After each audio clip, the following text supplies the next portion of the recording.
হে everyone, আসসালামু আলাইকুম। Welcome back to my channel Arisha Islam Sumaiya.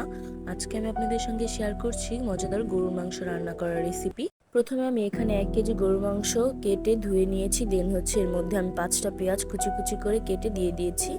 এবার হচ্ছে এখানে আমি গরম মশলা, যত ধরনের গরম মশলা আছে সবকিছু বেটে একসাথে নিয়ে নিয়েছি। এবার সেইগুলো আমি দিয়ে দিচ্ছি। গরম মশলা দেওয়ার পর এখানে হচ্ছে আমি দিয়ে দিব সব ধরনের রান্না করার মশলা। অ্যান্ড তার আগে দিয়ে দিচ্ছি আমি আদা রসুন। এখানে আমি আদা রসুনটা একটু বেশি পরিমাণে দিয়েছি যাতে তরকারিটা একটু ঘনত্ব বেড়ে যায়। তো আদা রসুনটা দেওয়ার পর আমি এর মধ্যে অ্যাড করে দিচ্ছি সয়াবিন তেল। এখন আমি এর মধ্যে দিয়ে দিচ্ছি 1 টেবিল চামচ পরিমাণে হলুদের গুঁড়া।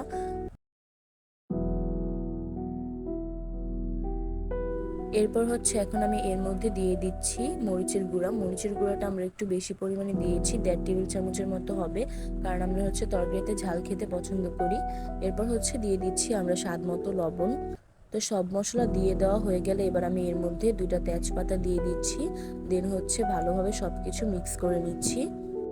সবকিছু খুব ভালোভাবে মিক্স করতে হবে। দেখতেই পাচ্ছেন আমরা ঠিক কিভাবে হাত দিয়ে মিক্স করে নিচ্ছি।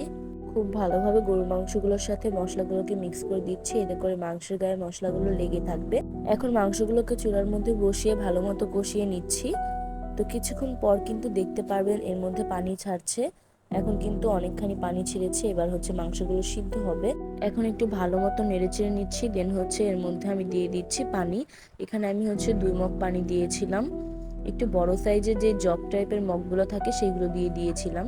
দেন হচ্ছে এখন আমি এর মধ্যে দিয়ে দিব আলু। এখানে আমি 2টা বড় সাইজের আলু কুচি কুচি করে কেটে নিয়েছি, মানে মাংসতে যেভাবে দেয় সেই মতো কেটে নিয়েছি।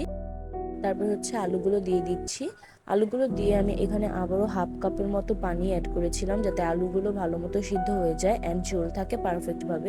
এখন নেড়েচেড়ে ঢাকনা দিয়ে ঢেকে 10 থেকে 15 মিনিট জাল করব। এই সময়ের মধ্যে কিন্তু আলু সিদ্ধ হয়ে যাবে।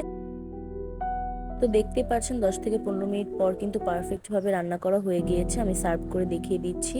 ঝোল আরও ঘন করতে চাইলে আরও কিছুক্ষণ জাল করে নিতে পারেন। তো আজকের ভিডিওটা ছিল এই পর্যন্তই।